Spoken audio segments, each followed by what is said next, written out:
বিলাহী, পিঁয়াজ, ধনিয়া আৰু কেঁচা জলকীয়াৰ চাটনি। ইয়াৰ কাৰণে মই বিলাহীখিনি মিহি মিহিকৈ কাটি ল'লোঁ, পিঁয়াজখিনি স্লাইচ কৰি ল'লোঁ, ধনিয়া কুটি ল'লোঁ। জ্বলা যিহেতু কম খাওঁ সেইকাৰণে মই জলকীয়া মাত্ৰ 3টা কাটি ল'লোঁ। এতিয়া গোটেইখিনি মই একেলগে কেৰাহীত বহাই দিম। কেৰাহীখন গৰম হ'ল। এতিয়া মই ইয়াত দিম বিলাহীখিনি, পিঁয়াজখিনি, সকলোখিনি একেলগে দি দিম।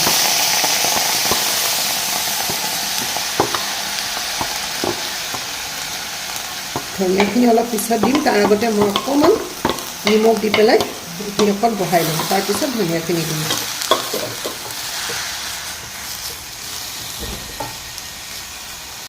এতিয়া নিমখখিনি দি দিওঁ। এই চাটনিটো আৰ্ণিকাৰ চাটনি হয়। তাই আমাৰ ঘৰত যেতিয়া আছিলে এই চাটনিটো প্ৰায়ে বনাইছিলে। আমাৰ ঘৰলৈ অহা আলহীয়ে খাই তাইক দ্বিতীয়বাৰ তাইক ফৰমাইছ দিয়ে যে মই গৈ আছোঁ, মোৰ কাৰণে কিন্তু বিলাহী চাটনি বনাই থ'বা তুমি।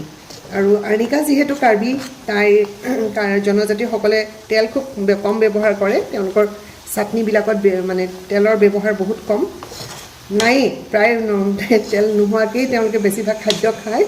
এতিয়া মই অকণমান সিজিবলৈ দিওঁ। প্ৰথমতে পিঁয়াজখিনি যিহেতু মজি আহিছে, এতিয়া মই ধনিয়াখিনি দি দিম। ধনিয়াখিনি শেষত এইকাৰণেই দিলোঁ, গোন্ধটো যাতে ভাল হৈ থাকে একেবাৰে শেষলৈকে। এক টোপাও তেল দিয়া নাই, অকল জলকীয়া, পিঁয়াজ আৰু ধনিয়া আৰু বিলাহী। এই সময়খিনি বিলাহীৰ ৰসটো খুব বেছি থাকে কাৰণে চাটনিবিলাক খায়ো ভাল লাগে। দুদিনমানৰ পিছত বিলাহীত ৰস নাইকিয়া হৈ যাব।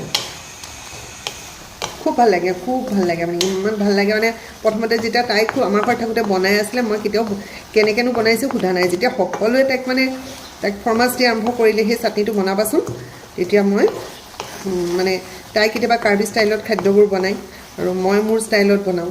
বিলাহী, পিঁয়াজ আৰু ধনিয়াৰ চাটনিটো প্ৰায় কমপ্লিট। সিজি গ'ল, মজি গ'ল পিঁয়াজখিনিও। বিলাহীত যিহেতু ৰস আছিল খুব সোনকালে সিজিছে। এতিয়া মই বাতি এটাত উলিয়াই থওঁ। চাটনিখিনি এটা সৰু আইনাৰ বাতিত মই ঢালি থ'লোঁ। ৰংটো খুব ধুনীয়া হৈছে নহয়নে? মই পুনৰ লগ পাম আন এক চাটনি ৰেচিপি লৈ। স্বাস্থ্যসন্মত খাদ্য খাওক, ভালে থাকক।